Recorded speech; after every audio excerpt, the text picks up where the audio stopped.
IAS Academy. Hello all, welcome to IAS Academy and welcome back to the program Editorial Daily, where we deal with editorial analysis which enriches your perspective and enhances your answer writing. So let's get started with our today's session. Yes, the first article for today is India's Parliament must not stage a scavenger synod. What is this? It is nothing but basically this article basically discusses whether the Parliament should continue the impeachment proceedings against a judge who has already left the office. In the sense, he resigned. Okay, the author uses the historical example of scavenger synod. Cadver Synod, the article uses this example. Is basically a medieval trial of a dead pope to argue the to conduct the proceedings against the someone who has no longer holding the office and serves a constitutional purpose and may weaken the judicial independence. Okay, so what is this Cadver Synod is? In basically in 899 897 CE, Pope Stephen VI has ordered the body of the deceased Pope Foramses to be examined and put on trial. This is what the Pope Stephen VI has been ordered to do. Okay, so the trial was symbolically and politically motivated. So it became a historical example of misuse of the institutional power. Okay, so the editorial compares that this with the editorial basically compares this with the attempts to continue the impeachment proceedings against the judge who has already resigned or left the office. Okay, so the institution should avoid the symbolic actions that have no legal consequences. Okay, now this article basically refers to the Justice Yashwant Verma, who has resigned after an inquiry into the allegation of misconduct. Okay, yes. So the issue is, should Parliament still discuss the inquiry report and proceed with the impeachment? This is what the main article is talking about, and the author in this article argues no, it shouldn't be happened because the resignation ends the constitutional process of removal. Okay, so coming to the constitutional provisions, on what constitutional basis this can be said is on Article 21. Article 21 discusses that Parliament cannot discuss the conduct of a Supreme Court or a High Court judge except during impeachment processes. Okay, now not Article 21, sorry, it is Article 121. And again, Article 124, Clause 4 states that a Supreme Court judge can be removed only by proven misbehavior or incapacity or the special majority in both the houses of our parliament, that is Lok Sabha and Rajya Sabha, and also the order of the president. Based on these three criteria only, the Supreme Court judge can be removed. Okay, next, under Article 217 of the Constitution, which states that it deals with High Court judges and their removal through the same process as of Supreme Court judges. Okay, now what is the author's main argument then? It is the impeachment is only for removal. Impeachment is the only for removal, that the Constitution provides the impeachment only to a removal of a sitting judge, not the resigned judge. Okay, once a judge resigns, the office becomes vacant, right? Someone has to occupy that place, and the parliament cannot remove someone who no longer holds the office. Okay, now, and also he argues that resignation ends the constitutional jurisdiction. Like, a judge has resigned takes effect immediately, obviously, and after resignation, the individual is no longer a constitutional functionary and the impeachment proceedings lose their legal purposes. Okay, now, and protecting the judicial independence also. However, if Parliament continues the proceedings even after the resignation, it may create a political pressure on judge. It may create a political pressure on judge. There is nothing to the Parliament to do with after the resignation of a particular judge, either it may be a Supreme Court or a High Court judge. So judges may fear the post retirement actions based on the unpopular judgments, and this could undermine the judicial independence. Okay, and the editorial clarifies that the resignation does not mean the immunity. It allegations involve that corruption, criminal misconduct, the financial irregularities, then the criminal investigation, the prosecution and court trial can continue under the any ordinary law. Okay, so Thus, the accountability remains, but through the criminal justice system, not through the impeachment. Okay, impeachment is a very big thing. Rather, we have to, if any misconduct is conducted, it is just as accountable remains, but through the criminal justice system. Okay, yes. Let us see this article in a complete detail manner. Yes, let's see. India's parliament must not stage its Cadver Synod. It is written by the author Sanjay Hegde. He is a senior advocate of the Supreme Court of India. Okay, now let us see the context of the topic. The Lok Sabha Speaker announced that an inquiry committee report constituted under the Judges Inquiry Act 1968, which is regarding the allegations against the Justice Jashwant Verma, will be tabled in the parliament. Okay.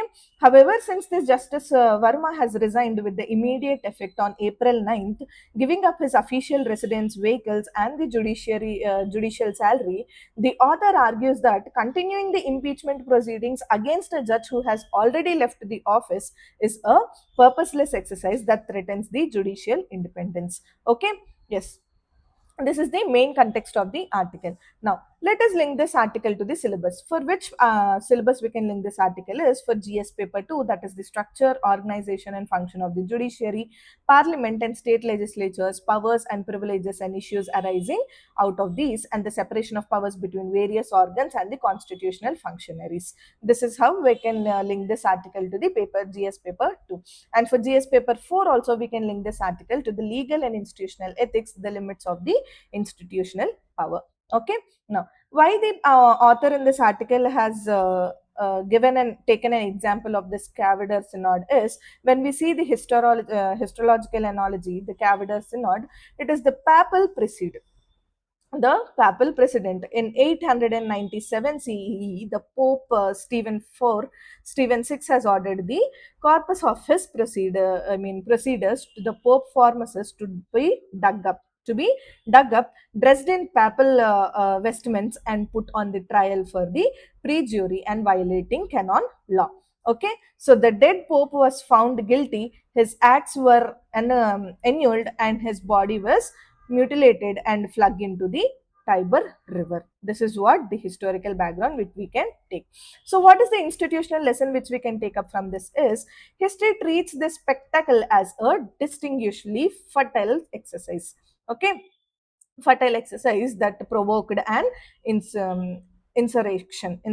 Okay, so the enduring lesson in this is a tribunal sitting in a judgment over the summons who is no longer holds the office cannot execute the justice. It merely performs the threat to the degrades the institutes more than the accused. Okay, now coming to the protection of the judicial conduct, when we see based on the article, the constitutional provisions as and the first principles, in that the protection of the judicial conduct. See, the Indian constitution treats the conduct of judges as a subject beyond the ordinary parliamentary debate. Okay, so article 121 has explicitly forbids and discussion in parliament regarding the conduct of a supreme court or a high court judge in the discharge of their duties, except upon a motion for an address which is praying for their removal. Okay, next, coming to the exception rule, the parliament may discuss a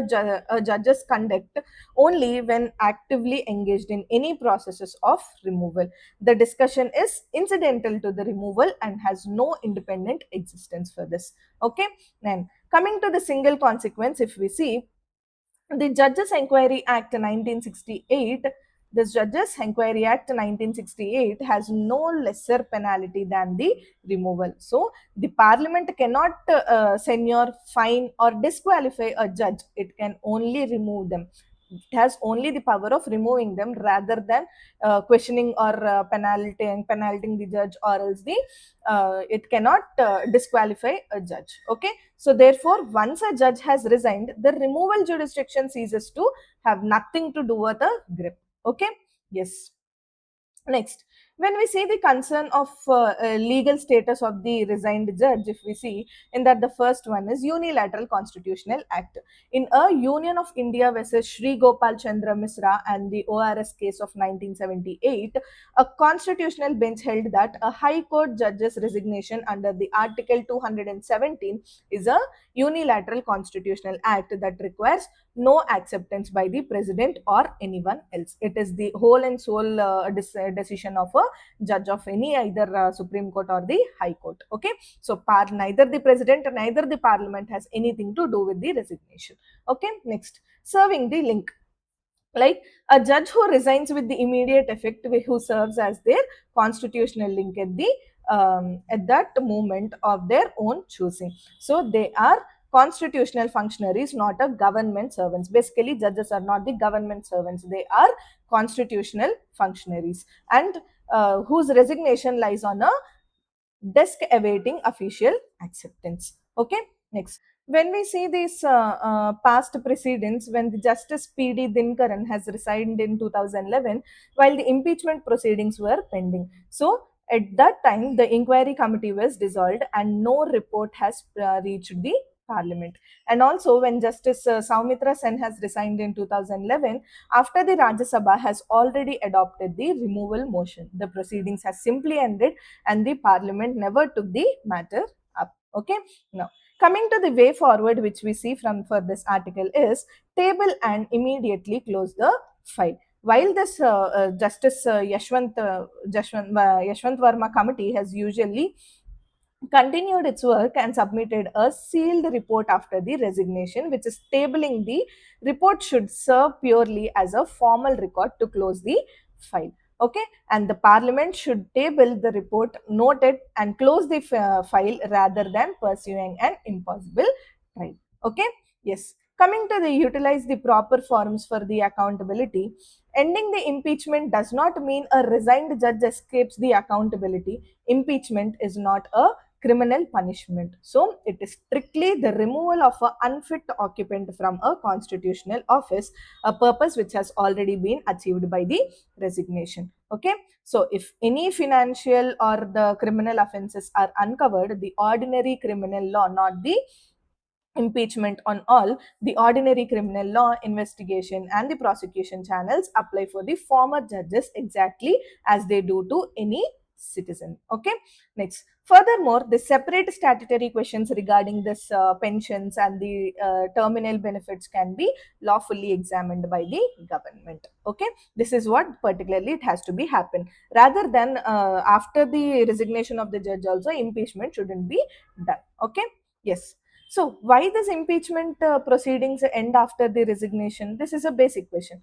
So purpose of what is the purpose of impeachment basically is, it is the sole objective the sole objective of this impeachment is removal of a judge from office for provided misbehavior and or incapacity of a judge. Okay, this is the whole objective of impeachment. Next, resignation achieves the same end. Basically, obviously, removing a judge from an office is what it is done by impeachment process. If the judge itself gives the resignation, what is the problem? It is the same like impeachment itself.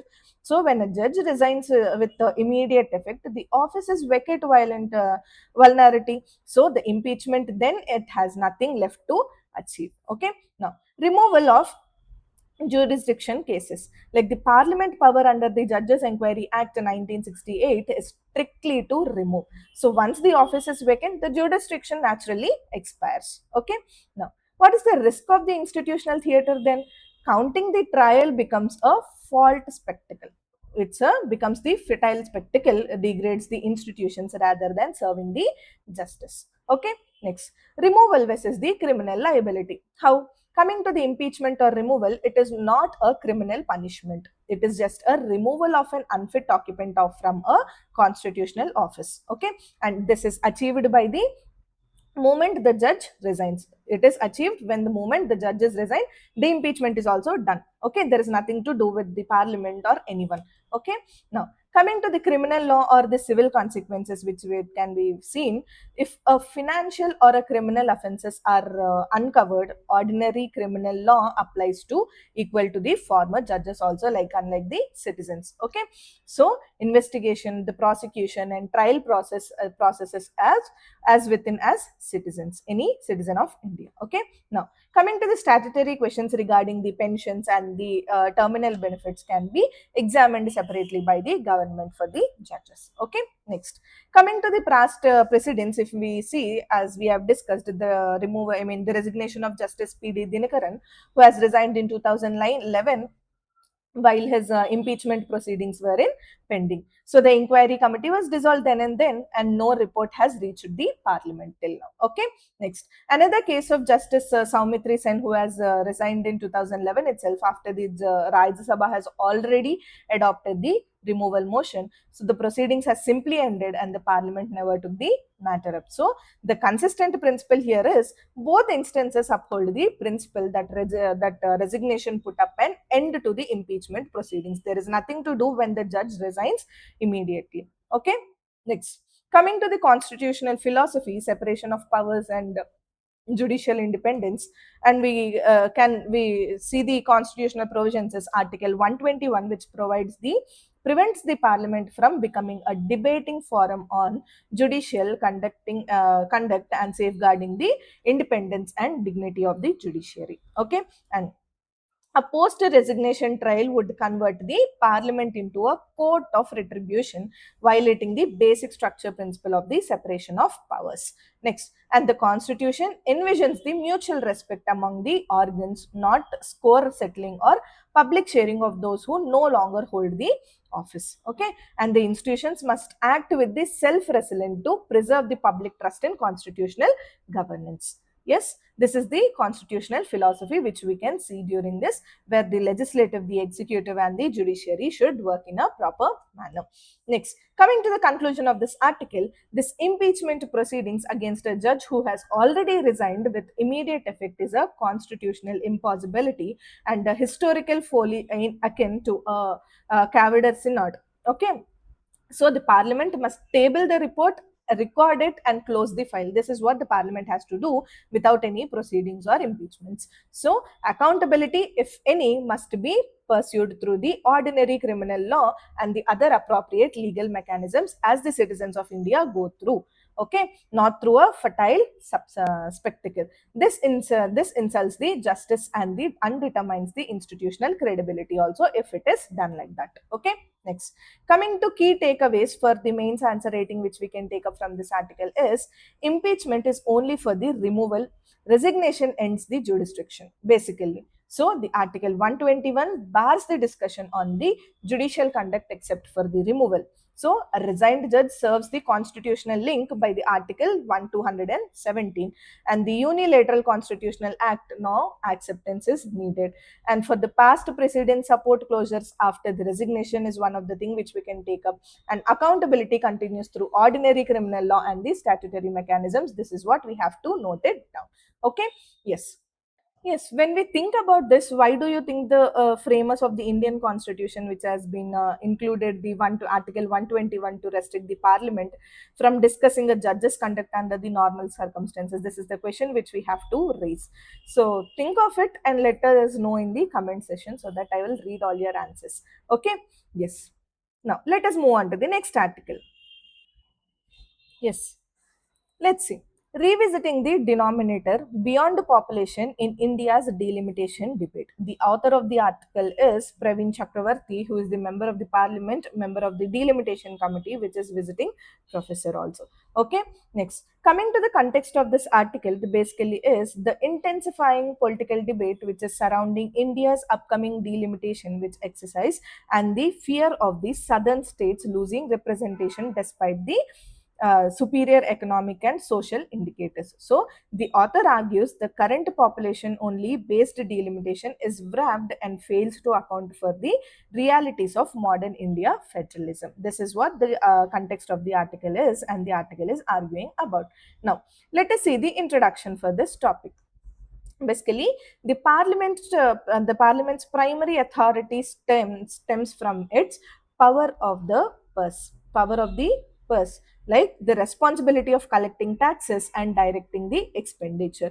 So when the union resources are equitably spent on the welfare of the poorer regions, states that contribute more economically naturally expect a proportional voice in the decision making process. Okay, so the fundamental paradox which highlighted is that the economic contribution and the population share of Indian states are moving in opposite directions, which is necessitating the review of the cities under a parliamentary representation.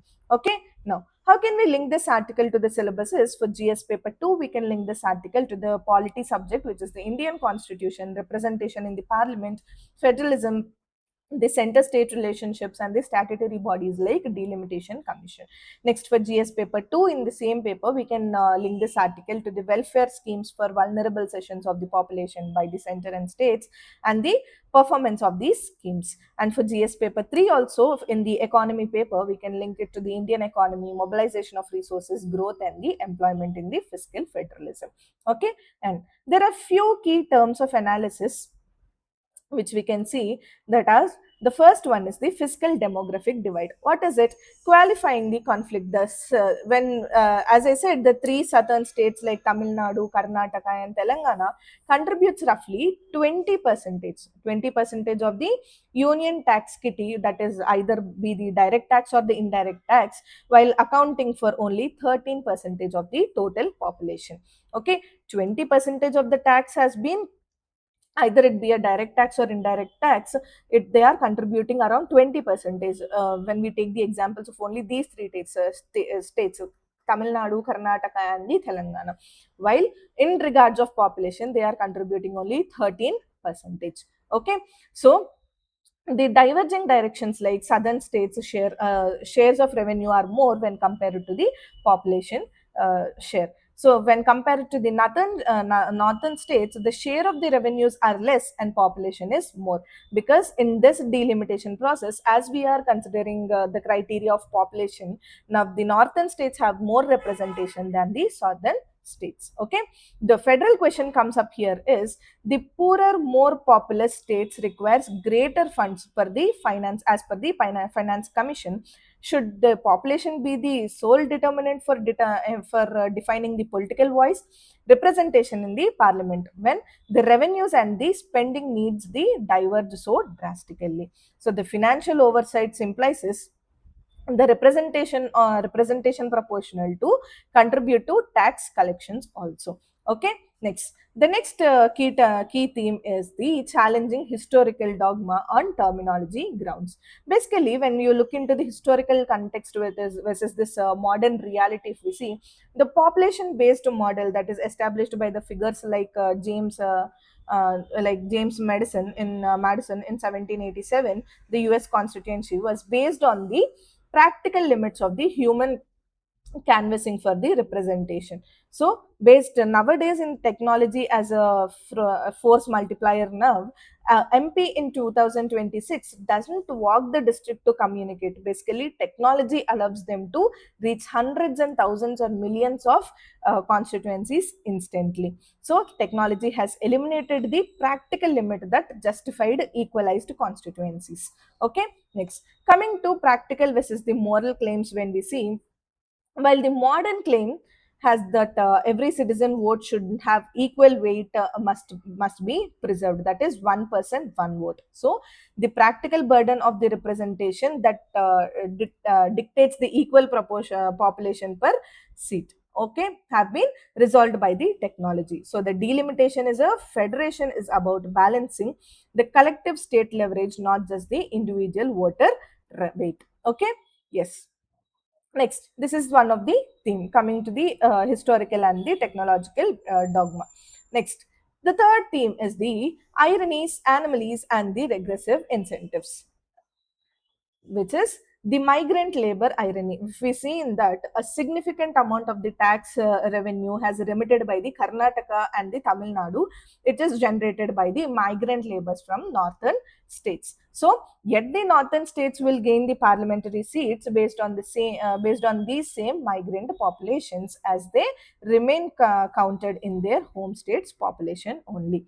Okay, and Coming to the regressive policies, if we see, the current population based formula has incentivizes the regressive policies, like leading some chief ministers to urge larger families, the baby production simply to protect parliamentary seats rather than focusing on human flourishing. Like when we take the examples of the chief minister of Andhra Pradesh, Nara Chandrababu Naidu garu, and the chief minister of Tamil Nadu, Mr. Joseph Vijay, also have been telling their states to increase their population and have babies. Okay, next, shifting the agenda. How the agenda has been shifting? The argument must shift from babies versus the migrants. Obviously, so it devises the population metrics, like to development with development versus the finance, which is the holistic economic performance, which is the debate a serious federation should prioritize. Okay, next.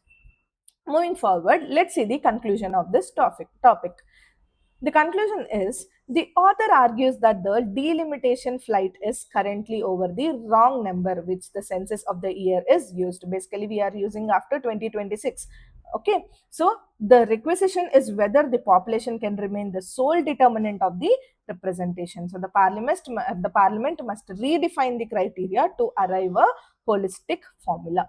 Okay, now a state share in parliament should track not just its population but a combination of population and the economic contributions. Then only it the reflecting not just how many people a state has, but how much the state contribute to the nation's whole. This is what the consideration has to be taken along with population. Okay, now let us see the way forward towards a more equitable delimitation framework. In that, first one is a adopt a multi-factor formula, like how delimitation should consider both population and the economic contribution of a state, including parameters like the tax contribution, the economic output, how much the state is producing and how much it is contributing to the nation, and the human development index and the fiscal declines also. Discipline also has to be calculated by the delimitation process, not solely the population. Okay, next, recognize the fiscal contribution, like how the state contributing more to the union tax kitty should have proportional representation. Yes, when we see the second thing which we can see is recognize the fiscal contribution. Like states contributing more to the union tax kitty should have proportional representation in the Lok Sabhas and ensure the alignment between the financial responsibility and the political voice. Okay, and the third way forward we can say is ensure the cooperative federalism, like balance the needs of the poorer populous states with the contributions of economically advanced states and protect the spirit of federal equality and national solidarity. Okay, next, coming to the leverage the technology, like use the digital tools, data analytics and the e-governance to enhance the MP outreach and the accountability, so that the representation is no longer constrained by the physical distance. Okay, next is the shift the policy narrative from development to finance, like move the debate from the babies versus migrants to development versus finance for a future ready federal India. Okay, yes. Coming to the few high impact terminologies which we can take up from this article is power of the purse. What is it? It is the parliament authority to collect the taxes and direct expenditures.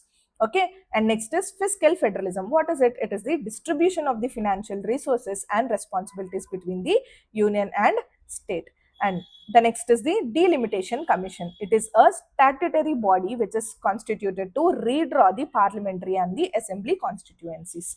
Okay, next, representation proportionality. It is the principle that politically represents representation should reflect both population and the contribution to the nation by states. Next, constitutional dogma. It is nothing but a long standing beliefs like the population only model or not reviewed in the light of a modern realities. Okay, so why this debate matters for India basically is it preserves the balance of federalism and the fairness, and it rewards the states that drive the economic growth and demonstrate the fiscal discipline, and it also prevents the preserve incentives, example the policies that prioritizes the population over the human development, and also it strengthens the national unity by ensuring the mutually respectful cooperation, and also aligns the representation with 21st century realities and technological advancements. Okay.